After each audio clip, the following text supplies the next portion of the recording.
উত্তম আদর্শের উত্তম চরিত্র ছিলেন এবং সাথে সাথে মানুষ যেন তার নীতি থেকে ফিরে না যায়, তার মৌলিক নীতি থেকে তার ক্ষয় না হয়, তার অবক্ষয়ের সময় যেন না আসে, বিভিন্নভাবে তিনি তার সাহাবায়ে কেরামদেরকে প্রশিক্ষণ দিয়েছেন এবং সাহাবায়ে কেরামও প্রশিক্ষণ গ্রহণ করেছেন। যার কারণে তিনি যে মানুষগুলো রেখে গিয়েছিলেন, আল্লাহ রাব্বুল আলামিন দুনিয়াতেই তাদেরকে জান্নাতের সুসংবাদ যেমন দিয়েছিলেন, ঠিক অনুরূপ ভাবে তারা আমাদের জন্য অন্যতম মডেল। বা এক একজন সাহাবী, যদিও সর্বোত্তম মডেল হচ্ছেন নবী মুহাম্মদ সাল্লাল্লাহু আলাইহি ওয়াসাল্লাম, তারপরেও সাহাবায়ে কেরামের জীবনীর দিকে লক্ষ্য করলে আমরা যে বিষয়টি স্পষ্ট হই, নিঃসন্দেহে রাসূলুল্লাহ সাল্লাল্লাহু আলাইহি ওয়াসাল্লামের ইন্তেকালের পরে তারা এক একটি ইসলামের ধারক বাহক ছিলেন, যেটা আমরা স্পষ্ট হই। নবী সাল্লাল্লাহু আলাইহি ওয়াসাল্লামের প্রতি আমরা আবার সংক্ষিপ্ত দুরূদ পাঠ করছি, সাল্লাল্লাহু আলাইহি ওয়াসাল্লাম। আলোচনার বিষয় নৈতিক অবক্ষয় এবং ইসলামী দৃষ্টিকোণ। নীতিকতা কি, নৈতিকতা কি, বা নৈতিকতা থেকে অবক্ষয় কিভাবে হয়, কেনই বা হলো, এখান থেকে পরিত্রাণের বা উপায় কি, এই শিরোনামে আল্লাহ রাব্বুল আলামিন যতটুকু চাইবেন আমরা সকলেই সেটা হৃদয়ে গেঁথে নেওয়ার চেষ্টা করব এবং আমলে বাস্তবায়ন করার চেষ্টা করব। ক্বালু সামি'না ওয়া আতা'না, এটা হচ্ছে মুমিনদের বৈশিষ্ট্য। আমরা এই বৈশিষ্ট্যের অনুসারী হতে চাই। আল্লাহ রাব্বুল আলামিন আমাদের তৌফিক দান করুন, আল্লাহুম্মা আমিন।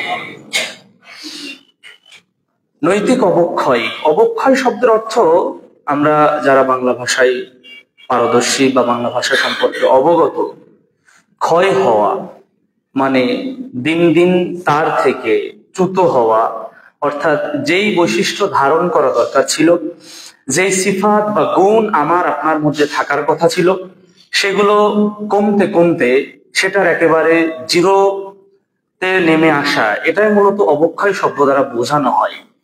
আমি আপনি যদি উল্লেখ করি অবক্ষয় কতটা আমাদের মাঝে নেমে এসেছে, জাহেলি সমাজের কথা বলি আমরা, যখন সামাজিক জীবন, রাষ্ট্রীয় জীবন বা অন্যান্য জীবনের কথা বলি, আমরা খুব দ্রুতই জাহেলি সমাজের উপস্থাপনা আমাদের মুখ থেকে বা আমাদের জবান থেকে বের হয়। কিন্তু আমরা যদি লক্ষ্য করি সমাজের যে বর্তমান যে সমাজ ব্যবস্থা, বর্তমান যে বৈশ্বিক পরিস্থিতি, সেটা হোক সামাজিক বা পারিবারিক বা রাজনৈতিক বা যে কথাটাই বলি না কেন, সেটা অধঃপতনের এতটা তলানিতে নেমে পড়েছে, অধঃপতনের এতটা নিচে নেমে পড়েছে, যা কোনো কোনো ক্ষেত্রে জাহিলিয়াতের সব অপকর্মকে হার মানিয়ে ফেলেছে। জাহিলিয়াতে আমি আপনি শুনেছি যে কন্যা সন্তানকে জীবিত পুঁতে ফেলা হতো, তাদের একটা কালচার ছিল। এই কালচার নবী সাল্লাল্লাহু আলাইহি ওয়াসাল্লাম আল্লাহর পক্ষ থেকে ওহী প্রাপ্তির মাধ্যমে এবং তাদেরকে দাওয়াত দানের মাধ্যমে তাদেরকে সচেষ্ট এবং সজাগ করতে পেরেছিলেন, আলহামদুলিল্লাহ। এবং আল্লাহ আয়াত নাযিল করেছিলেন, ফি আইয়ি যামবিন কুতিলাত, এই আয়াত দ্বারা এবং বিভিন্ন সতর্কবাণীর দ্বারা সেই সমাজের মানুষ অন্ধকার থেকে আলোর পথে ফিরে এসেছিল। কিন্তু সেটা ছিল একেবারে ইসলামের শুরুর দিকে। কিন্তু আমাদের ইসলামের পরিপূর্ণ জীবন যাপন, পরিপূর্ণ জীবন বিধান আজকে আমাদের কাছে মজুদ বা আমাদের কাছে রয়েছে, তারপরেও কেন আমাদের এই অধঃপতন, তারপরেও কেন আমাদের এই পদস্খলন? আল্লাহ রাব্বুল আলামিন আমাদেরকে, বিশেষত মুসলিম জাতিকে, সমস্ত বিশ্বের মুসলিমকে এই অবক্ষয় এবং অধঃপতন থেকে আল্লাহ আপনি হেফাজত করুন, আল্লাহুম্মা আমিন। উল্লেখ করলে আমরা একটু আগে বলছিলাম জাহিলি সমাজের মানুষের মাঝে জীবন্ত কন্যা সন্তান পুঁতে ফেলা হতো। কিন্তু জাহিলি সমাজে কি আমরা শুনেছি যে ছোট্ট সন্তান, যেটা কেবল নাবালকত্বের বয়সের গণ্ডি পার করে সাবালকত্বে অর্থাৎ বয়সপ্রাপ্ত হয়েছে, এরকম কোন কলিজার টুকরা সন্তান তার আলেম বাবাকে ছুরি দিয়ে আঘাত করে হত্যা করেছে? এটা জাহিলি সমাজ কিন্তু হার মানিয়ে ফেলেছে। জাহিলি সমাজ হার মানিয়ে ফেলেছে। ছেলের নাম রেদওয়ান, রেদওয়ান শব্দের অর্থ প্রশান্তি, সুবহানাল্লাহি ওয়া বিহামদিহি। বাবা মাযহাবী ঘরের আলেম। ঘটনা ভোলার, এই তো বাংলাদেশের এই সপ্তাহের ঘটনা। তো এই যে ঠিক রাতের বেলা বলছেন, কে? বাবা রেদওয়ান। ঠিক আছে বাবা আসো। বাবার কাছে ছেলে প্রবেশ করেছে, ছেলে বাবাকে ছুরি দ্বারা আঘাত করেছে, পেটে ছুরি ঢুকিয়ে দিয়েছে। বয়স বা কত হবে, 14, 15 বা 16 বছর হতে পারে। বাবা আকুতির সুরে বলছেন, বাবা আমাকে মেরো না, বাবা আমাকে মেরো না, বাবা বাবা তখন আব্বাকে মেরো না। এটা কেন হলো? আলেমের ঘরে জালেম, হ্যাঁ, নূহ আলাইহিস সালামের সন্তান কেনান ছিল। আল্লাহ রাব্বুল আলামিন সে কথা বর্ণনা করেছেন। নূহ আলাইহিস সালাম যখন সর্বশেষ হেদায়েতের দাবি করছেন, হেদায়েতের দোয়া করছেন, আল্লাহ সুবহানাহু ওয়া তাআলা নূহ আলাইহিস সালামকে অনেকটা ধমকের সুরে বললেন, আর এখানে সুযোগ নেই আপনি তার জন্য দোয়া করবেন। এটা একটা পিরিয়ড ছিল, এটা একটা সময় ছিল। সেই যুগে মানুষ বর্বর ছিল, সেই যুগের মানুষ জাহেল ছিল। কিন্তু এখন না সভ্য মানুষ, এখন না আমরা সিভিলাইজড বা সভ্যতার যুগে, আমরা সভ্য যুগে বসবাস করি, বা আমরা তো সব থেকে সভ্য জিনিস এবং বড় প্রাপ্তি আল্লাহর পক্ষ থেকে ওহীর চূড়ান্ত বাণী আল কুরআনুল কারীম এবং নবী মুহাম্মদ সাল্লাল্লাহু আলাইহি ওয়াসাল্লামের রেখে যাওয়া সুন্নাহ পেয়েছি। তাহলে আমরা কেন, আমাদের কেন এই অবক্ষয় অধঃপতন? আল্লাহ রাব্বুল আলামিন আমাদের হেফাজত করুন, আল্লাহুম্মা আমিন। খেয়েছে কি কারণে? বোঝা যাচ্ছে বাবা শাসনের মাত্রা বাবার ঠিকই ছিল, কিন্তু ছেলের কাছে শাসনটা আযাব হিসেবে দেখা গিয়েছিল। বাবা শাসন করতে চেয়েছেন, বাবা আলেম মানুষ, কারণ ছেলের সম্মান যাবে মানে বাবারই যাবে পক্ষান্তরে। এই ছেলেকে যখন মোবাইল দিবেন না, মোবাইলের ব্যবহারটাকে এটাকে কমিয়ে ফেলা, মোবাইলকে নিয়ে নেওয়া, এরকম কিছু পদক্ষেপ যখন বাবা নিচ্ছেন, এটাই হয়েছে বাবার মৃত্যুর অন্যতম মাধ্যম। আল্লাহ এই সমস্ত সন্তান থেকে আল্লাহ আমাদেরকে যেন হেফাজত করেন। আমাদের সন্তান যেন এমন না হয় যে সন্তান আমার জন্য জাহান্নামের কারণ হবে। আল্লাহ রব্বি জাআলনি মুকিমাস সালাতি ওয়া মিন যুররিয়্যাতি রব্বানা ওয়া তাকাব্বাল দুআ। এই দোয়া আমাদের বেশি বেশি পাঠ করা ছাড়া আমাদের কোনো উপায় নেই। আমরা মূসা আলাইহিস সালাম এবং খাজিরের ঘটনা আমরা জানি। খাজির আলাইহিস সালাম এখানে কিন্তু নদীর কিনারায় উঠেই একজন সন্তানকে, ফুটফুটে বাচ্চাকে তিনি আঘাত করে, লাঠি দিয়ে আঘাত করে তিনি সেখানেই মেরে ফেলেছিলেন। মূসা আলাইহিস সালাম সহ্য করতে পারেননি। এই জ্ঞান খাজির আলাইহিস সালামকে দেওয়া হয়েছিল, এজন্য তিনি আগে থেকে অভিপ্রাপ্ত হলেন, অবগত হলেন, এজন্য বুঝতে পারলেন এই সন্তান হবে পিতামাতার জাহান্নামে যাওয়ার কারণ। রব্বানা হাবলানা মিন আজওয়াজিনা ওয়া যুররিয়্যাতিনা কুররাতা আয়ুন ওয়াজআলনা লিল মুত্তাকিনা ইমামা। আগের যে দোয়াটি পাঠ করেছি ইব্রাহিম আলাইহিস সালামের দোয়া, তিনি পাঠ করেছিলেন তিনি এবং তার সন্তানের জন্য, যার কারণে এসেছিলেন ইসমাইল আলাইহিস সালাম এবং তারই বংশ পরম্পরায়, এবং তার থেকে এসেছিলেন হযরত মুহাম্মদ সাল্লাল্লাহু আলাইহি ওয়াসাল্লাম। এই দোয়াগুলো আমাদের বেশি বেশি পাঠ করা ছাড়া, আল্লাহর কাছে সাহায্য চাওয়া ছাড়া, এই পরিবার, এই সমাজ, এই রাষ্ট্র, এই বৈশ্বিক অবস্থা, এটা উন্নতির কোনো পথ পন্থা আমরা দেখতে পাই না। আল্লাহ আমাদেরকে হেফাজত করুন, আল্লাহুম্মা আমিন। যে দোয়াটি বললাম, যে দোয়া দুটি, রব্বি জাআলনি মুকিমাস সালাতি ওয়া মিন যুররিয়্যাতি রব্বানা ওয়া তাকাব্বাল দুআ। ইব্রাহিম আলাইহিস সালাম এবার দোয়া করেছিলেন, রব্বি জাআলনি মুকিমাস সালাহ, হে আল্লাহ আপনি আমাকে সালাত প্রতিষ্ঠাকারী হিসেবে আপনি তৈরি করুন, মুকিমাস সালাতি ওয়া মিন যুররিয়্যাতি, এবং আমার যারা ঔরসজাত আসবে, আমার থেকে যারা আসবে বংশ পরম্পরায়, এবং তাদেরকে সালাত প্রতিষ্ঠাকারী হিসেবে আপনি কবুল করুন। রব্বানা ওয়া তাকাব্বাল দুআ, হে আমার রব আপনি আমাদের পক্ষ থেকে আপনি দোয়া কবুল করুন। ইব্রাহিম আলাইহিস সালাম এর দোয়া আল্লাহর কাছে কবুল হয়েছিল। সন্তান ইসমাইলকে দিয়ে তিনি কাবা ঘর নির্মাণ করেছিলেন, এবং তার মাধ্যমে সেই সময়ে মক্কার আবাদ হলো, পরবর্তীতে সমস্ত বিশ্বের আবাদ হলো। পিতা এবং পুত্র মিলে হজ্জের ঘোষণা দিলেন, ওয়ালিল্লাহি আলান নাসি হিজ্জুল বাইত মান ইসতাতা ইলাইহি সাবিলা। এভাবে বিভিন্ন আল্লাহ রাব্বুল আলামিন বিভিন্ন বাণী দ্বারা ইব্রাহিম আলাইহিস সালামকে তিনি সিক্ত করেছিলেন, ইব্রাহিম আলাইহিস সালামকে পরিতৃপ্ত করেছিলেন। সুবহানাল্লাহি ওয়া বিহামদিহি।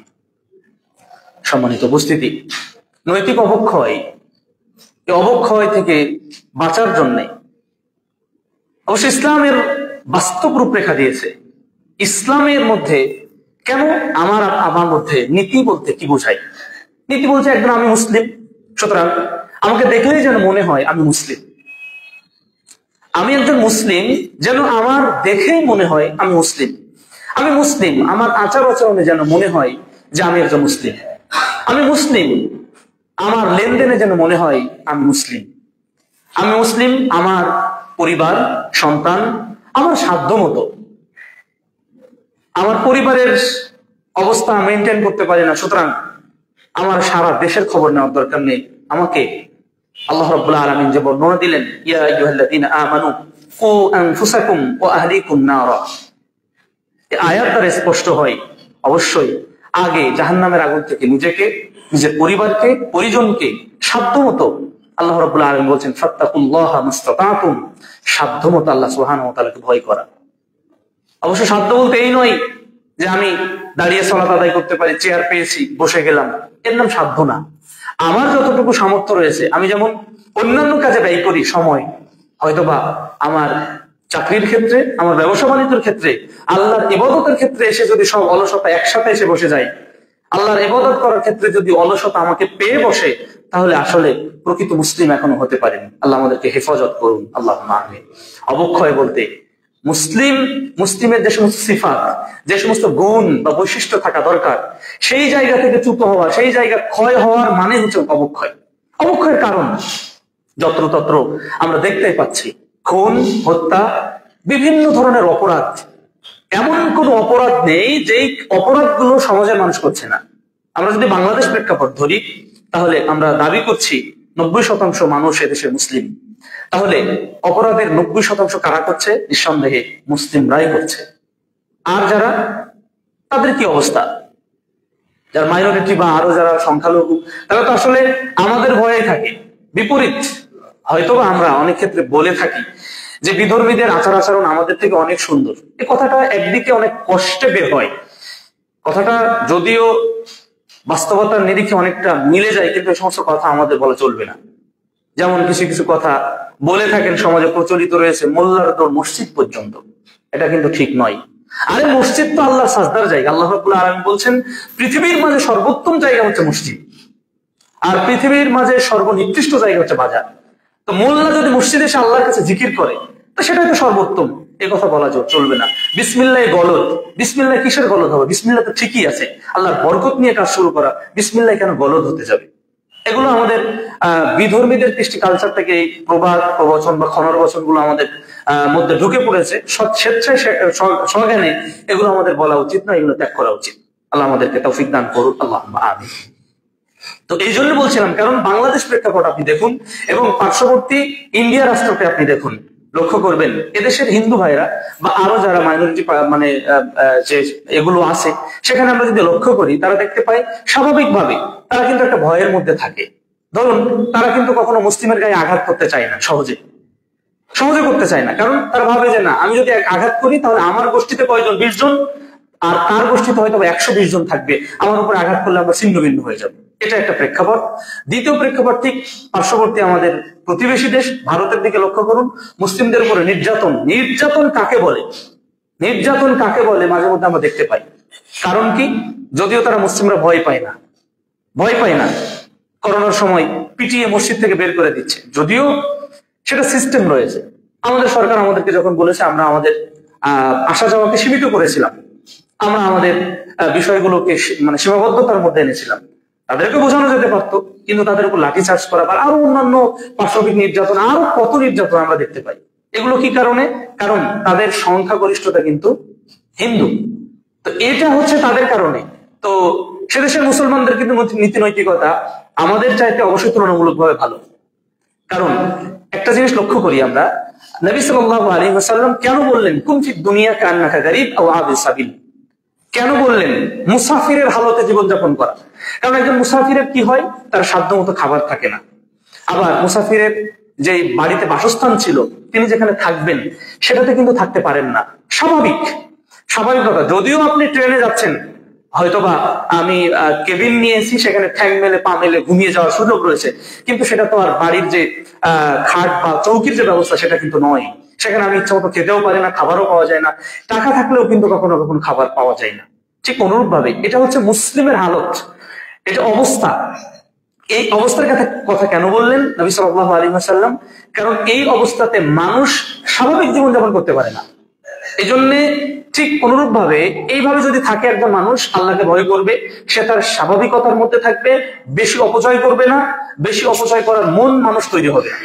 ঠিক অনুরূপ ভাবে একজন ব্যক্তি যার সবকিছু রয়েছে, টাকা পয়সা ক্ষমতা বা আরো যা কিছু থাকার দরকার, কখনো কখনো অপব্যয় অপচয় এভাবে কিন্তু হয়ে যায়।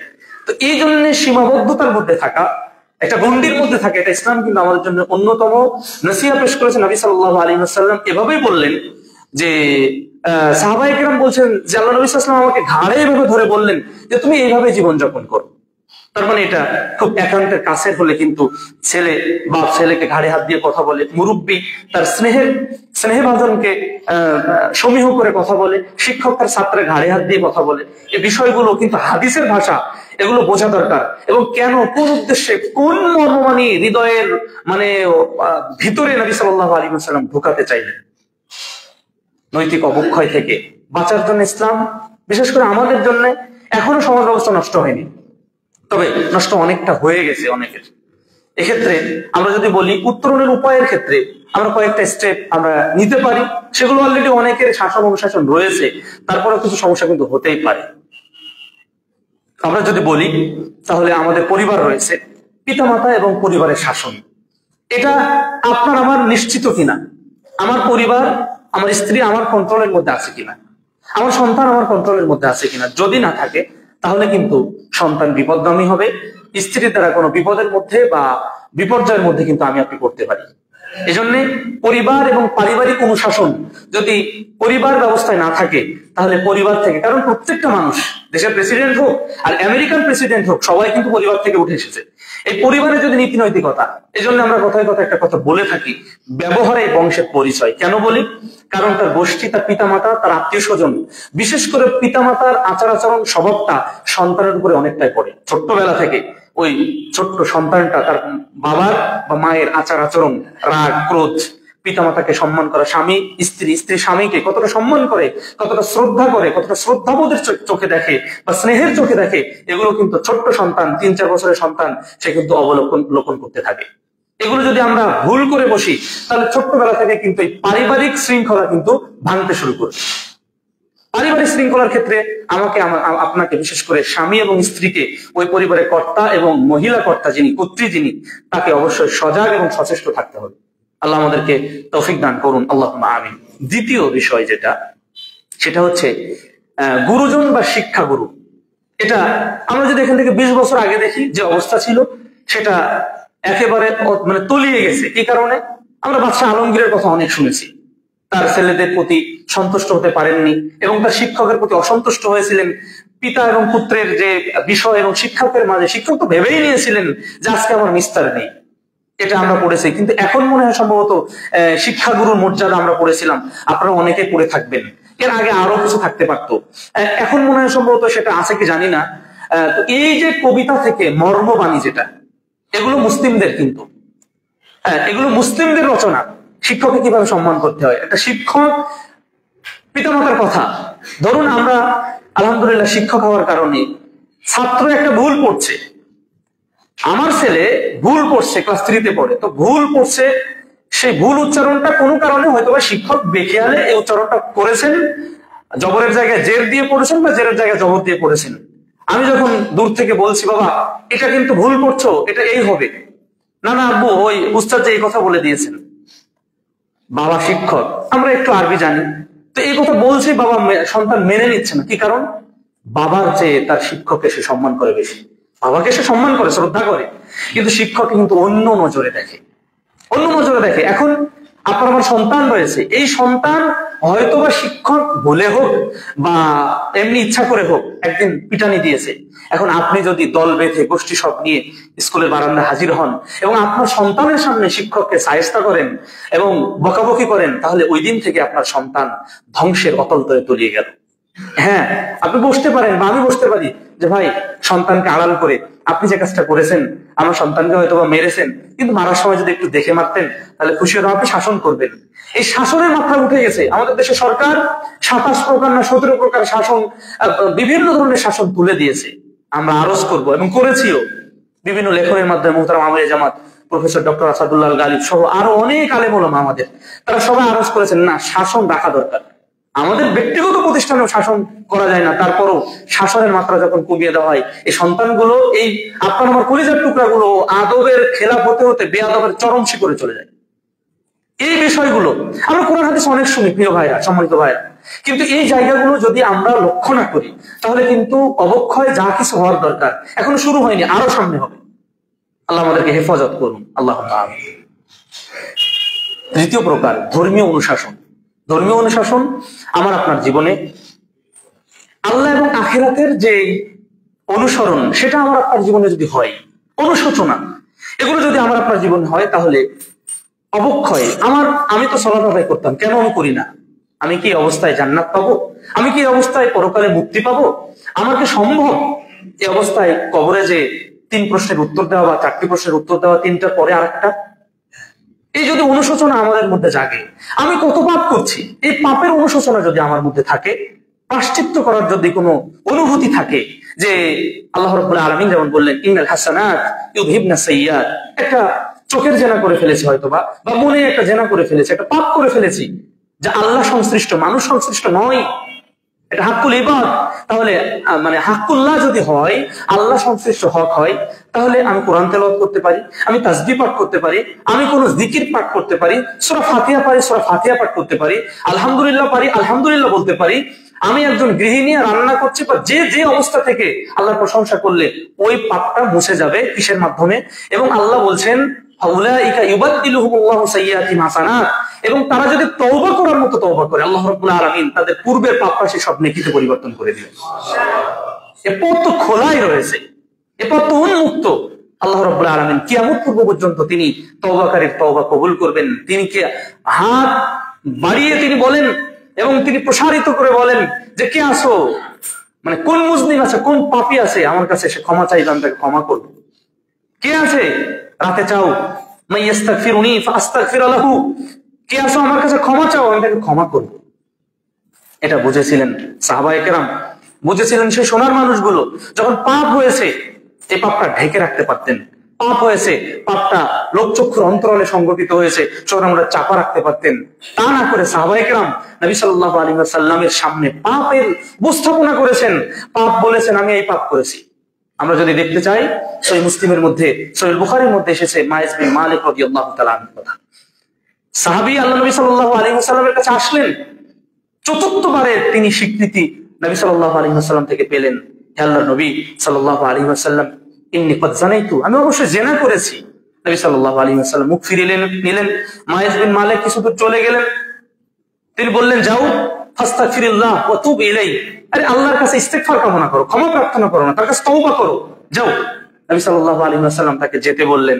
আবার কিছু দূর গেলেন, মাইস বিন মালিক, না আমি শান্তি পেলাম না, এই পাপের প্রায়শ্চিত্ত দরকার, কারণ দুনিয়াতে যদি শাস্তি হয়ে যায়, তাহলে দুনিয়ার এই ছোট শাস্তির দ্বারা আমি পরকালীন জীবনে বড় শাস্তি থেকে রক্ষা পাবো। সাহাবাদের বিশ্বাস ছিল, সাহাবাদের এই হৃদয়ের অনুভূতি ছিল, পাপকে প্রায়শ্চিত্ত করা, পাপকে কিভাবে মোচন করা যায়। কারণ যখন বিবাহিত পুরুষ এবং নারী জেনা করবে, তাদের শাস্তি হওয়ার রয়েছে, তাদেরকে রজম করা। এই শাস্তির কথা তিনি জানেন। তখন কিছু দূর যাওয়ার পরে আবার বলছেন, হে আল্লাহর নবী সাল্লাল্লাহু আলাইহি ওয়াসাল্লাম, ইন্নী ক্বাদ যানাইতু, আমি তো জেনা করেছি আল্লাহর নবী। আবার রাসূল সাল্লাল্লাহু আলাইহি ওয়াসাল্লাম বললেন, আরে যাও ফাস্তাগফিরুল্লাহ ওয়া তুব ইলাইহি, আল্লাহর কাছে ইস্তেগফার কামনা করো এবং আল্লাহর কাছে তওবা করো। আবারও গেলেন, তিনবার গেলেন। চতুর্থবারে এসে বলছেন, যখন হে আল্লাহর নবী সাল্লাল্লাহু আলাইহি ওয়াসাল্লাম, আমি তো জেনা করেছি, আমি তো অপরাধ করেছি। নবী সাল্লাল্লাহু আলাইহি ওয়াসাল্লাম তখন বলছেন, আরে সাহাবায়ে কেরাম, আবিকা জুনুন, এই তোমার মধ্যে পাগলামি আছে নাকি, দেখো তো পাগল নাকি। তখন সাহাবায়ে কেরাম স্বীকৃতি দিলেন, না সে পাগল না। তারপরে নবী সাল্লাল্লাহু আলাইহি ওয়াসাল্লাম বললেন, দেখো নাকি সে মদ পান করেছে কিনা, সে মাতাল হয়ে গেল কিনা। সাহাবায়ে কেরাম মুখের কাছে মুখ নিয়ে বললেন, হে আল্লাহর নবী সাল্লাল্লাহু আলাইহি ওয়াসাল্লাম, না, তিনি এই কাজ করেননি, মদ পান করেননি, তিনি সুস্থ আছেন। তখন সাহাবায়ে কেরামের মাধ্যমে নবী সাল্লাল্লাহু আলাইহি ওয়াসাল্লাম সেই বিষয়ে স্পষ্ট হলেন এবং তাকে বললেন, তাকে রজম করো তোমরা। সাহাবায়ে কেরাম নবী সাল্লাল্লাহু আলাইহি ওয়াসাল্লামের এই হুকুম পালন করলেন। ইসলামী শরীয়তে যে বিধান রয়েছে, সেই বিধান পালন করার জন্য সাহাবায়ে কেরাম মাইস বিন মালিককে নিয়ে গেলেন। মাইস বিন মালিককে পাথর দ্বারা আঘাত করা হলো, উন্মুক্ত ময়দান, নাকে বা কানে বা মাথায় বিভিন্নভাবে আঘাত করা হচ্ছে। এখানে সাহাবায়ে কেরাম দুই দিকে দুই দল হলেন। একদল বললেন মাইস বিন মালিকের তওবাটা কতই না উত্তম তওবা হয়েছে। আবার কোন সাহাবায়ে কেরাম বিভিন্নভাবে বলতে চেষ্টা করলেন, না, মাইস বিন মালিক নবী সাল্লাল্লাহু আলাইহি ওয়াসাল্লাম যে প্রথম যেই সুযোগটা দিয়েছিল, অফারটা দিয়েছিল, সেটাই যদি গ্রহণ করতো, ইস্তেগফার করতো এবং তওবা করতো আল্লাহর কাছে, তাহলে তো ক্ষমা হয়ে যেতে পারতো। সাহাবী সেটা না করে বারবার এসে বললেন, নবী সাল্লাল্লাহু আলাইহি ওয়াসাল্লাম বলছেন, শোনো, লাকাদ তাওবা তাওবাতান, মাইজ বিন মালিক এমন তওবা করেছে, লাউ কুসিমাত বাইনা উম্মাহ, যদি এই উম্মতের মাঝে মাইজ বিন মালিকের তওবাকে টুকরা টুকরা করে দেওয়া হয়, বন্টন করে দেওয়া হয়, লাওয়াসিয়াতুহুম, তারপরেও সমস্ত উম্মতের তওবা আর মাইজ বিন মালিকের তওবা তার বেশি হয়ে যাবে। এটা কি কারণে করলেন? সাহাবী, তার অনুশোচনা এসেছিল, আমার ভেতরে যে অবক্ষয় হয়েছে, যে পাপ করেছি, এই পাপের প্রায়শ্চিত্ত যদি আমি দুনিয়াতে করতে পারি, তাহলে এখান থেকে আমি মুক্তি পাবো, পরকালীন জীবনে আমার আর শাস্তি আসবে না। আজকে মুসলিমরা আমরা পাপ করছি, পাপের সিরিয়াল নেই, কার কত পাপ জমেছে জানি না, কার কত পাপ জমেছে তার হিসাব নেই, কিন্তু কোনোদিন তো আল্লাহর কাছে তওবা করি না, কোনোদিন তো অনুশোচনা হয় না। কত মানুষের তওবা কিভাবে করতে হয়, আল্লাহ যে একজন আছেন, তিনি যে পাপ ক্ষমা করতে পারেন, এই আকীদা, এই ধারণায় বিশ্বাস বহু কোটি কোটি বললে চলবে, মানে ভুল হবে না, কোটি কোটি মুসলিম, বাংলাদেশের মুসলিমের নেই। তাহলে আমরা প্রকৃত কি, আমরা যে স্বর্ণ পেয়েছি, আমাদের যে স্বর্ণের খনি আছে, এটা আমরা জানি না, এটা সম্পর্কে আমাদের ধারণা নেই, এটা খুবই দুঃখজনক ব্যাপার। তো এই ধারণা নিয়ে যদি থাকি, তাহলে আমার অবক্ষয় তো ঘটবে, আমার পারিবারিক অবক্ষয় ঘটবে, আমার সব জায়গা অবক্ষয় এবং আমার সব জায়গা নষ্ট হয়ে যাবে, ইহকাল ক্ষতিগ্রস্ত হবে, পরকাল তো পরকালীন শাস্তি আমার জন্য অপেক্ষা করছেই। আল্লাহ আমাদেরকে ক্ষমা করুন, আল্লাহ আমাদেরকে হেফাজত করুন, আল্লাহুম্মা আমিন। এখন আমি আপনি কি পদক্ষেপ নিতে পারি ব্যক্তিগত জীবনে? আমরা যদি বিভিন্ন পদক্ষেপ গ্রহণ করতে পারি, সব থেকে বেশি পদক্ষেপ যেটা নেওয়া দরকার, সবাই সবার জায়গা থেকে আল্লাহ রাব্বুল আলামিনকে বেশি বেশি ভয় করা। সূরা হুজুরাত 13 নম্বর আয়াতের মধ্যে আল্লাহ রাব্বুল আলামিন বলছেন, ইন্না আকরামাকুম ইনদাল্লাহি আতকাকুম, নিশ্চয় আল্লাহ রাব্বুল আলামিনের কাছে সব থেকে বেশি সম্মানিত তিনি হচ্ছেন আল্লাহকে যিনি বেশি ভয় করেন। আমরা কতটা ভয় করি আল্লাহকে? যদি পাপ করি, একটু হৃদয়ের জাগে কি যে না, আল্লাহ দেখছেন, আল্লাহ দেখছেন, এই পাপ কেউ দেখছে না কিন্তু আল্লাহ দেখছেন, এই অনুশোচনা যদি হয়, তাহলে আমার আপনার নীতি নৈতিকতা ক্ষয় হতে পারে না।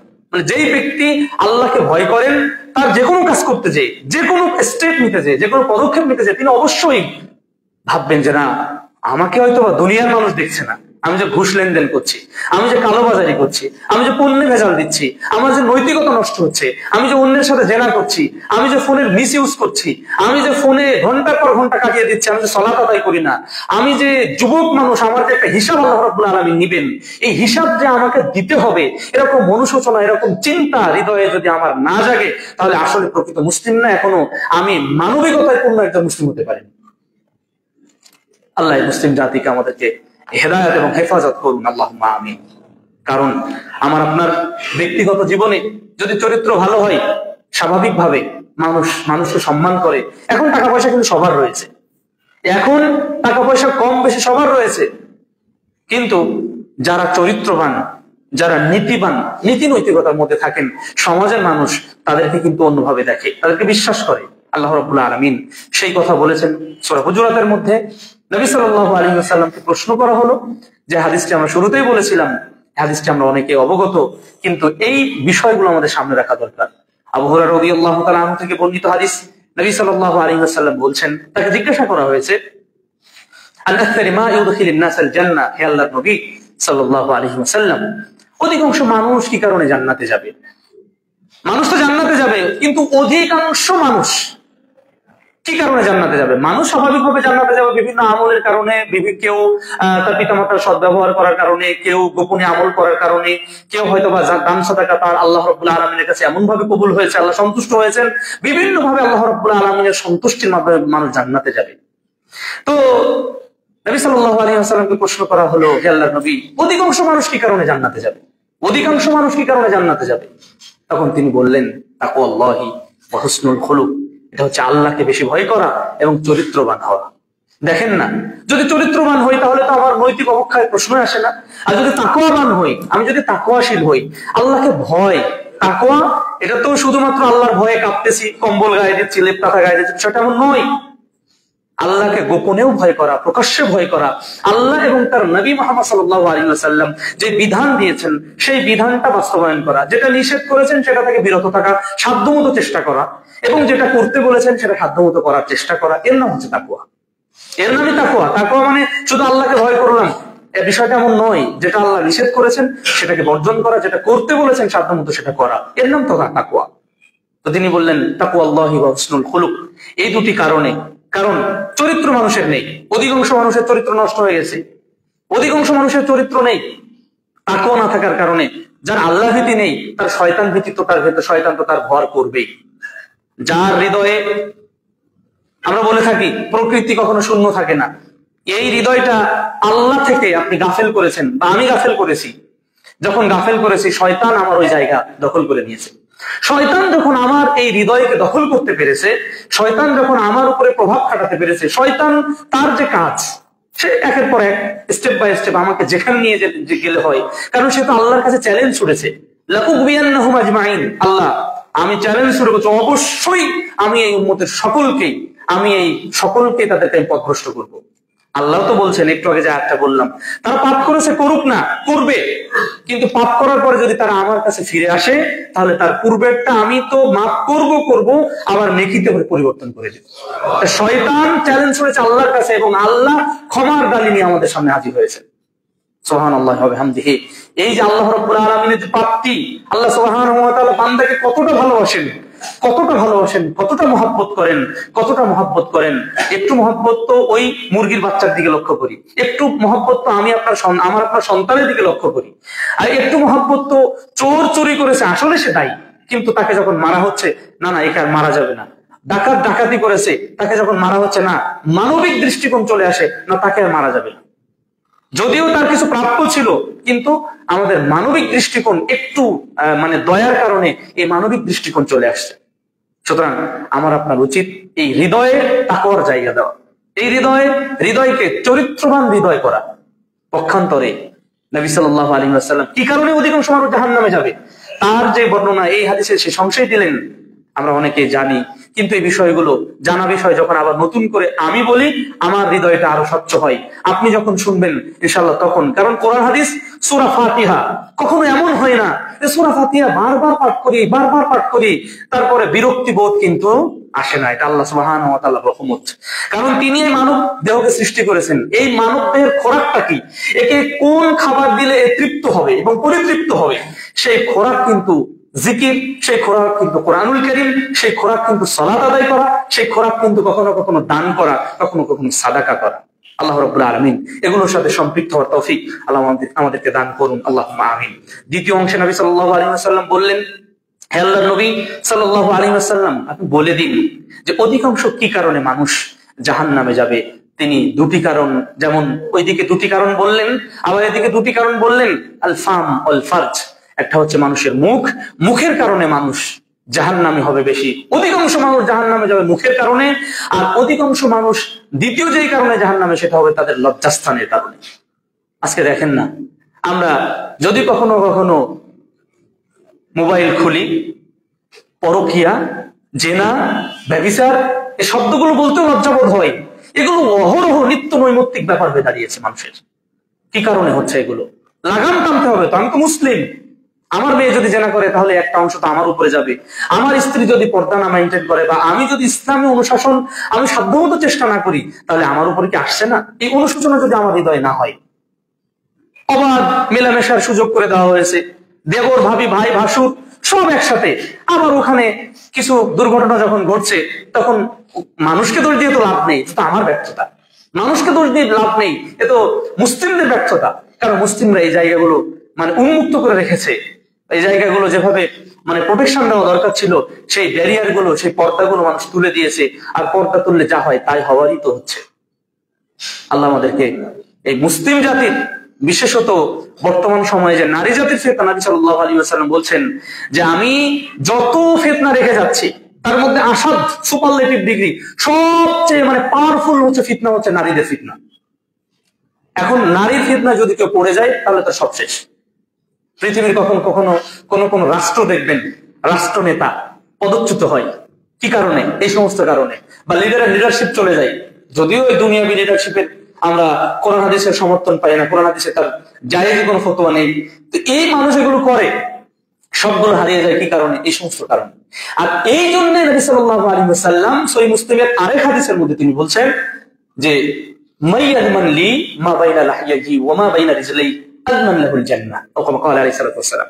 যদি কেউ মানুষের দু চোয়ালের মধ্যবর্তী অঙ্গ এই জিহ্বার হেফাজত করে, একটা কথা বলে ফেললাম, তার মানে আমার লাগাম শেষ।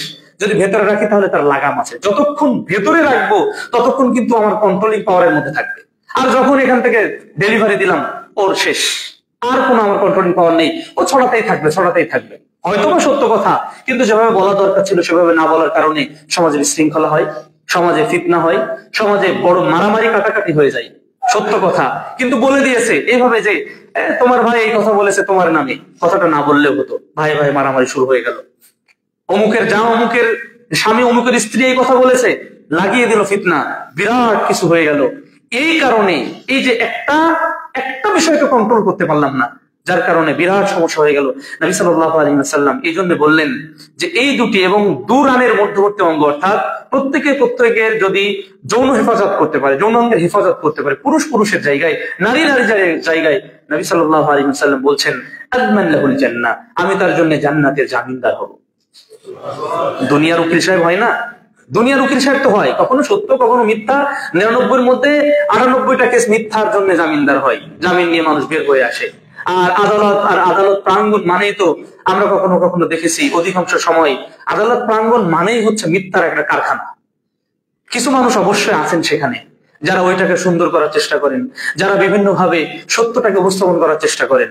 এগুলো তো ব্রিটিশদের দেওয়া বিভিন্ন পদ্ধতি, এগুলো মুসলিমদের দেওয়া পদ্ধতি নয়। কারণ মুসলিমদের বিচারিক আদালত, নবী সাল্লাল্লাহু আলাইহি ওয়াসাল্লামের হাদিসে তার স্পষ্ট বর্ণনা। যেভাবে একটা ঘটনা আমরা বললাম, শুধুমাত্র একটা ঘটনা, মাইজ বিন মালিকের কথা, এইভাবে যখন বিষয়গুলো স্পষ্ট হবে তখন এগুলো মানুষের সামনে স্পষ্ট হলে মানুষের জন্য আমল করাটাও সুবিধাযুক্ত হবে। আল্লাহ রাব্বুল আলামিন আমাদেরকে তৌফিক দান করুন, আল্লাহুম্মা আমিন। তো এই যে একটা দুইটা বিষয়, একটা হচ্ছে মুখ এবং যৌনাঙ্গের হেফাজত, এই যে হেফাজত যদি আমরা করতে পারি, স্বয়ং নবী সাল্লাল্লাহু আলাইহি ওয়াসাল্লাম তিনি আমাদের জান্নাতে যাওয়ার জামিনদার হবেন। যদিও তার সুপারিশ ছাড়া আল্লাহ রাব্বুল আলামিন, কোন নবী তো আমরা এই ঘটনা, লম্বা ঘটনা জেনেছি যে সব নবীর কাছে, যখন বিভিন্ন নবীর কাছে যখন মানুষেরা যাবে, নবী মুহাম্মদ সাল্লাল্লাহু আলাইহি ওয়াসাল্লাম শুধুমাত্র একমাত্র ব্যক্তি, তিনি সাজদায় লুটে পড়বেন। আল্লাহ রাব্বুল আলামিন বলবেন, হে মুহাম্মদ সাল্লাল্লাহু আলাইহি ওয়াসাল্লাম, ইসফা, আপনি সুপারিশ করুন, তুশাফা, আপনার সুপারিশ কবুল করা হবে। নবী সাল্লাল্লাহু আলাইহি ওয়াসাল্লাম সুপারিশ করবেন। আপনি একটু এগিয়ে আসবেন দয়া করে, একটু সাধ্যমতো, যেহেতু ভিতরে এসি চলছে, একটু গাদাগাদি ভাবে আমরা যদি বসি তাহলে সমস্যা হবে না। অনেক ভাই চেষ্টা করছেন, কিন্তু একটু সাধ্যমতো আমরা চেষ্টা করি, একটু আঁটো হয়ে বসার চেষ্টা করি ইনশাল্লাহ। তো এই যে ব্যক্তিগত জীবনে যদি আপনি চরিত্রবান হই, একজন মহিলা, একজন নারী যদি চরিত্রবান হয়, তাহলে সেই জায়গা থেকে একজন দুশ্চরিত্রা মহিলা থেকে কিন্তু একজন আলেম হবে না, ভালো সন্তান হবে না। দেখেন না, এই সমাজে যারা নেতৃত্ব দিচ্ছে, যারা আলেম, তাদের মায়ের খোঁজ নেন। যারা ভালো মানুষ, নিঃসন্দেহে তাদের মা ভালো ছিল, আলহামদুলিল্লাহ। ভালো ফল থেকে যেমন ভালো বীজ থেকে ভালো চারা থেকে ভালো ফল, ঠিক অনুরূপ ভাবে সমাজ নষ্টের মূল যেমন মা, আবার সমাজ গড়ার জন্য আবার ভূমিকা মায়েরই বেশি। এগুলো বিধর্মীরা বুঝেছে, নেপোলিয়ন বোনাপার্ট বুঝেছে, তারপরে আরো অন্যান্য যারা আছে বিধর্মীরা কিন্তু বুঝেছে এগুলো, যে আমাকে একটা শিক্ষিত মা দাও, চরিত্রবান মা দাও, তাহলে আমি মানে এডুকেটেড নেশন, এরকম বিভিন্ন কথা বলেছে। এগুলো কিন্তু আমরা পড়ে থাকি, কিন্তু এগুলো মানে ব্রেনে নিতে পারি না যে বিধর্মীরা আমাদের কথাটা নিল, কিন্তু আমাদের সম্পদটা আমরা গ্রহণ করতে পারলাম না।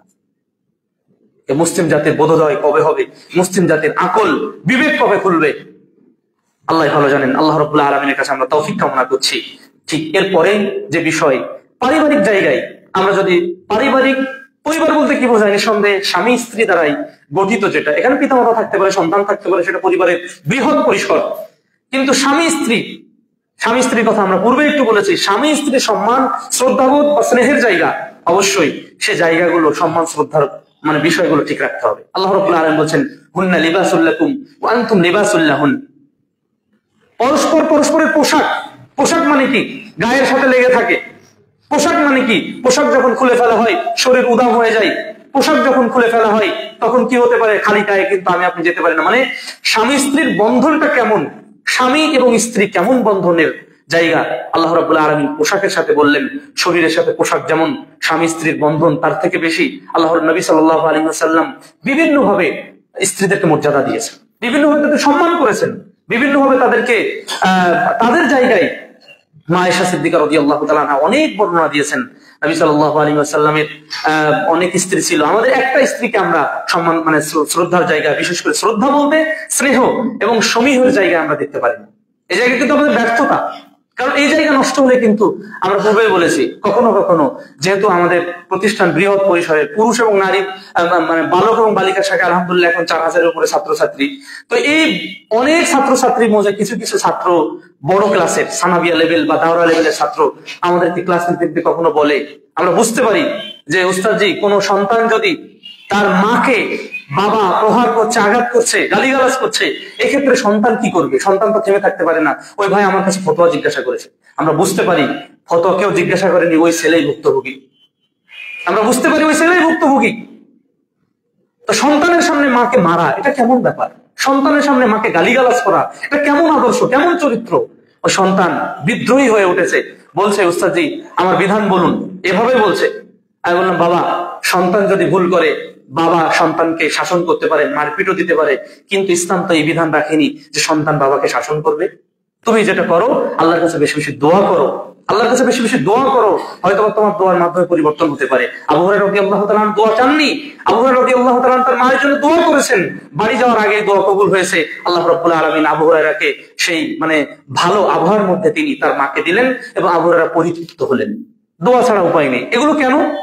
এই সন্তান একসময় কয়েকদিন ক্লাসে আসলো না, না আসার পরে বলছে যে আমি আর পড়বই না। তখন আমরা বোঝানোর চেষ্টা করলাম যে বাবা এরকম করো না। এগুলো কেন? কারণ এই পরিবার থেকে কিন্তু সন্তান ভালোর দিকে যাচ্ছে, আবার পরিবার থেকে সন্তান বিদ্রোহী হয়ে উঠছে, পিতার বিদ্রোহী হয়ে উঠছে। কেন? পিতার আচরণের কারণে। এই জন্য এই পারিবারিক বন্ধনটা আমাদেরকে আরো সুদৃঢ় করা দরকার। আল্লাহ রাব্বুল আলামিন আমাদের হেফাজত করুন, আল্লাহুম্মা আমিন।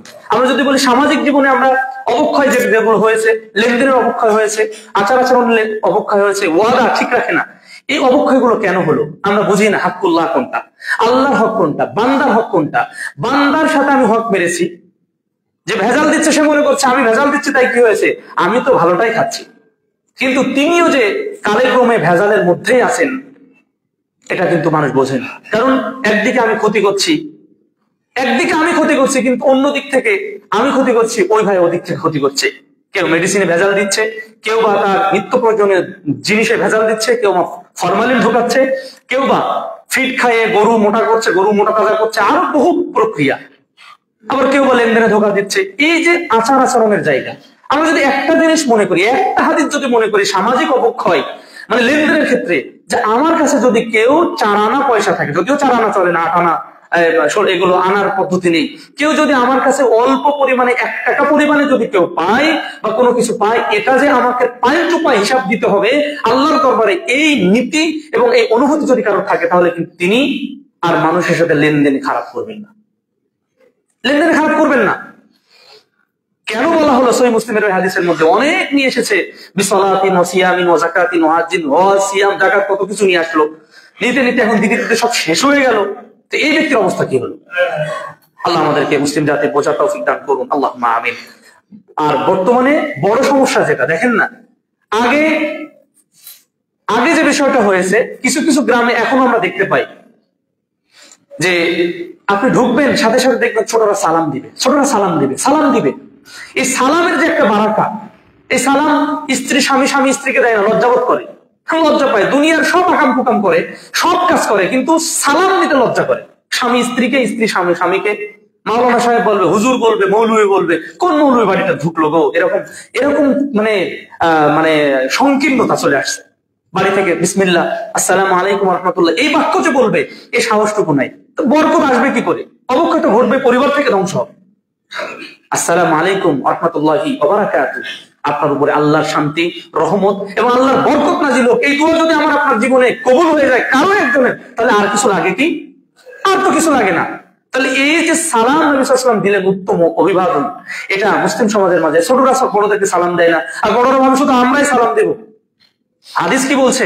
মাররা নবী সাল্লাল্লাহু আলাইহি ওয়াসাল্লাম গিলমানিন ফাসাল্লামা আলাইহিম, রাসূল সাল্লাল্লাহু আলাইহি ওয়াসাল্লাম একদল ছোট বাচ্চাদের পাশ দিয়ে যাচ্ছিলেন, তিনি তাদেরকে কি দিলেন? সালাম দিলেন। কেন? আগে সালাম দিতে হবে, তাহলে ও শিখবে। বাড়ি থেকে শুরু করতে হবে, সন্তানকে শিখিয়ে দিতে হবে, বড়দেরকে দেখলেই সালাম দিতে হবে, বেছে বেছে না। নবী সাল্লাল্লাহু আলাইহি ওয়াসাল্লাম বলছেন আলা মান আরাফতা ওয়া মান লাম তারিফ, যাকে চেনো এবং যাকে চেনো না, যদি চিনতে না পারা যায় সেটা হলো মুসলিমের দুর্ভাগ্য। যদি চেহারা থেকে চিনতে না পারা যায়, কোন দিকে ইঙ্গিত দিচ্ছে বুঝে নিবেন। যদি চিনতে না পারা যায় তাহলে এটা মুসলিমের দুর্ভাগ্য। আল্লাহ রাব্বুল আলামিন আমাদের বোধোদয় এবং সঠিক বুদ্ধি এবং সঠিক হিকমা অবলম্বন করার তৌফিক দান করুন, আল্লাহুম্মা আমিন। নবী সাল্লাল্লাহু আলাইহি ওয়াসাল্লামের জন্য বললেন এই বিষয়গুলো সমাজে চালু নেই, এজন্য সমাজে অবক্ষয়। বড়রা মোবাইল চালাচ্ছে, অথচ এর আগে যেটা ছিল, আমরা ছোটবেলায় মার্বেল খেলতাম। ছোটবেলায় ওই ক্লাস 2-3-তে আমাদের এক বড় ভাই ছিলেন, যদি শুনছে যে ওই ভাই আসতেছে তাহলে মার কে কোন দিকে দৌড়, ভাই মার্বেল গুলো নিয়ে পুকুরের পানিতে ফেলে দিতেন। এই শাসন ছিল। কোনোদিন আমার আব্বা আম্মা বা আমাদের কেউ বলেনি। কিন্তু আপনি যদি এখন আপনার চোখের সামনে হিন্দি সিনেমা দেখছে, আপনার চোখের সামনে অন্য সন্তান মোবাইল চালাচ্ছে, অশ্লীল সিনেমা দেখছে, আপনি বলতে পারছি না এটা আমার সমাজ ব্যবস্থা কোথায় চলে গেছে। এই সমাজ ব্যবস্থার জায়গায় আপনাকে আমাকে কাজ করতে হবে। এ কিন্তু সরকার করে দিবে না, এ কোন সরকারের কাজ না। এটা সবাই যদি আমরা আমাদের জায়গা থেকে ভালো না হই, নৈতিক শাসন অনুশাসন যদি এগুলো আমরা গড়ে তুলতে না পারি, তাহলে আমরা প্রত্যেকটা স্টেপে কিন্তু আমরা ধরা খেয়ে যাবো। আল্লাহ রাব্বুল আলামিন আমাদেরকে হেফাজত করুন, আল্লাহুম্মা আমিন। কারণ সময় এসেছে মানুষ আগে উপরের লেভেল না, আগে আমার ব্যক্তিগত। নবী সাল্লাল্লাহু আলাইহি ওয়াসাল্লামের জীবনে যদি আমরা দেখতে চাই, নবী সাল্লাল্লাহু আলাইহি ওয়াসাল্লাম মক্কার তার জিন্দেগি, দাওয়াতি জিন্দেগি, বিশেষ করে ইসলামী খেলাফতের ব্যবস্থা যখন হবে, এই দেশে যখন ইসলামী খেলাফত মানুষ বুঝবে, এই সময় এসেছে মানুষের সামনে উপস্থাপন করা। অনেক মানুষ জানে না ইসলাম কি জিনিস, আর ইসলাম কি জিনিস, আর ইসলামী খেলাফত কি জিনিস তা তো জানেই না। ইসলামী খেলাফত মৌলিকভাবে আল্লাহ রাব্বুল আলামিন প্রদত্ত নবী সাল্লাল্লাহু আলাইহি ওয়াসাল্লামের বিধান দ্বারা এবং তার বাস্তবতা তিনি নবী মুহাম্মদ সাল্লাল্লাহু আলাইহি ওয়াসাল্লাম রেখে গেছেন।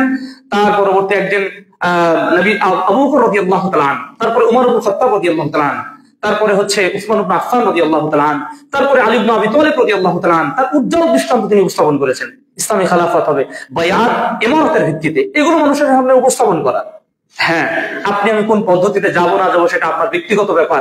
তবে নবী সাল্লাল্লাহু আলাইহি ওয়াসাল্লাম যে পদ্ধতি দিয়েছেন, আল্লাহ যে বিধান দিয়েছেন, তার বাহিরে কোনো পদ্ধতি গ্রহণ করলে সেটাতে বরকত আসবে না, এটা আমরা নিশ্চিত। এখন মানুষের সামনে উপস্থাপন করা। এখন যদি কেউ বলেন যে এই শাসন অনুশাসনের ধর্মীয় মূল্যবোধ কি করে ফেলবে, নবী সাল্লাল্লাহু আলাইহি ওয়াসাল্লাম কিভাবে দাওয়াত দিয়েছেন, কিভাবে তিনি নিজেকে গঠন করেছেন, কিভাবে তিনি পরিবারকে গঠন করেছেন, কিভাবে সাহাবাদেরকে তালিম দিয়েছেন, প্রশিক্ষণ দিয়েছেন, এইভাবে যদি আমরা সাংগঠনিকভাবে হোক বা অসাংগঠনিকভাবে হোক মানুষের মাঝে যদি এই সচেতনতা, এই দাওয়াত, এই মূল্যবোধ তৈরি করতে পারি, তাহলে এই মুসলিমদের অবক্ষয়, অবনতি, অধঃপতন এগুলো থেকে মুসলিমরা পরিত্রাণ পাবে। নতুবা কিন্তু পরিত্রাণ পাওয়া সম্ভব না। আরো দিনের পর দিন কিন্তু এটা ধ্বংসের দিকে যাবে, আরো দিনের পর দিন ধ্বংসের দিকে যাবে। আল্লাহ আমাদেরকে বোঝার তৌফিক দান করুন, আল্লাহুম্মা আমিন। যদি কেউ বলে ইসলামী খেলাফতের রূপরেখা, নবী মুহাম্মদ সাল্লাল্লাহু আলাইহি ওয়াসাল্লাম স্পষ্ট রূপরেখা দিয়েছেন। আমরা যদি তার 13 এবং 10, 23 বছরের জিন্দেগি দেখি, নবী সাল্লাল্লাহু আলাইহি ওয়াসাল্লাম তিনি প্রচার করেছেন, তিনি সংঘবদ্ধ করেছেন সাহাবাদেরকে, সংঘবদ্ধ সাহাবাদেরকে প্রশিক্ষণ দিয়েছেন। এই প্রশিক্ষিত ব্যক্তি দিয়ে তিনি সমাজ সংস্কার করেছেন। কিভাবে? নবী সাল্লাল্লাহু আলাইহি ওয়াসাল্লাম তিনি স্পষ্ট এভাবেই কাজ করেছেন। যখন আল্লাহ রাব্বুল আলামিনের পক্ষ থেকে তিনি ওহী প্রাপ্ত হলেন, 3 বছর তিনি তো গোপনে দাওয়াত দিয়েছিলেন। আল্লাহ রাব্বুল আলামিন বিধান নাজিল করলেন, ওয়া আনদির আশিরাতাকাল আকরাবিন। হে নবী মুহাম্মদ সাল্লাল্লাহু আলাইহি ওয়াসাল্লাম, এখন আপনার নিকটবর্তী যারা, আপনার আত্মীয়স্বজন যারা, তাদেরকে আপনি জাহান্নামের ভীতি প্রদর্শন করুন, আপনি পরকালীন ভীতি প্রদর্শন করুন। নবী সাল্লাল্লাহু আলাইহি ওয়াসাল্লাম এভাবে চলতে শুরু করলেন। তারপর আল্লাহ রাব্বুল আলামিনের পক্ষ থেকে এই যে হজ্জের সময় নবী সাল্লাল্লাহু আলাইহি ওয়াসাল্লাম বিশেষ করে বেশি দাওয়াত দিতে শুরু করলেন, যে ইয়াসরিব সহ অন্যান্য দেশ থেকে হজ্জের সময় মানুষেরা এসেছে, তাবুতে তাবুতে তিনি ইসলাম এবং তাওহীদ, শিরক, বিদআত মানুষের সামনে উপস্থাপন করেছেন। কিছু মানুষ বিশেষ করে আকাবার প্রথম বায়াত, আকাবার দ্বিতীয় বায়াত এবং আকাবার তৃতীয় বায়াত, এখানে 6, 12 এবং 70 ঊর্ধ্ব সাহাবাদের মাঝে তিনি দাওয়াত দিলেন এবং তাদেরকে প্রশিক্ষণ দিলেন এইভাবে, আল্লাহ তাজনু, তোমরা জেনা করবে না, ওয়ালা তাকতুলু আওলাদাকুম ওয়ালা তুশরিকু বিল্লাহ, তোমরা আল্লাহর সাথে শরীক করবে না, শিরক করবে না, তোমরা তোমাদের সন্তানদেরকে হত্যা করবে না, তোমরা আল্লাহকে মেনে নিবে, তোমাদের জীবনে ইসলাম অর্থাৎ ইসলামিয়া অর্থাৎ লা ইলাহা ইল্লাল্লাহ এটা কায়েম করবে। আল্লাহ নবী সাল্লাল্লাহু আলাইহি ওয়াসাল্লাম তাদেরকে বোঝালেন, তাদেরকে সংঘবদ্ধ করলেন। পরবর্তীতে এই দিয়েই কিন্তু তিনি পরবর্তী আল্লাহর বিধান অনুযায়ী তিনি মক্কা থেকে মদিনায় গেলেন। সেখানে আল্লাহ রাব্বুল আলামিন তাকে তৌফিক দিলেন। সেই প্রশিক্ষণ দিয়েই কিন্তু তাদের মাঝে সমাজ সংস্কার করলেন। বিশেষ করে 9ম হিজরির আগে পরে ইসলাম সমস্ত বিশ্বে ছড়িয়ে পড়লো। এখন সময় এসেছে ইসলামী খেলাফত উপস্থাপন করা, সময় এসেছে ইসলাম মানুষের সামনে উপস্থাপন করা, সময় এসেছে মানুষের সামনে ইসলামের কল্যাণকামিতা, ইসলাম কতটা কল্যাণকামী, ইসলামের সৌন্দর্য কতটুকু, এগুলো যদি আমরা বুঝতে না পারি, এগুলো যদি আমরা উপস্থাপন করতে ব্যর্থ হই, তাহলে এই ব্যর্থতার কারণে কিন্তু আমি নিজে হয়তো বাঁচবো, সমাজ বাঁচবে না। পক্ষান্তরে অন্যের ঘরে আগুন লাগলে যেমন আমার ঘরে আসতে সময় লাগবে না, ঠিক অনুরূপভাবে আমি আপনি সবাই কিন্তু ধ্বংসের দিকে চলে যাব। আল্লাহ মুসলিম জাতিকে হেফাজত করুন, আল্লাহ আমিন। আল্লাহ আমরা যারা উপস্থিত হয়েছি, আল্লাহ আমাদের সকলকে ক্ষমা করে দিন। আল্লাহ আমরা যা আমাদের মাঝ থেকে যারা চলে গেছেন, আমরা দোয়া করছি আল্লাহ তাদের ভুল ত্রুটি ক্ষমা করে দিয়ে জান্নাতের মেহমান হিসেবে কবুল করে নিন, আল্লাহ আমিন। অনেকদিন পরে আবারও আপনাদের মাঝে আসা হয়েছে, ব্যস্ততা তো রয়েছেও, তারপরেও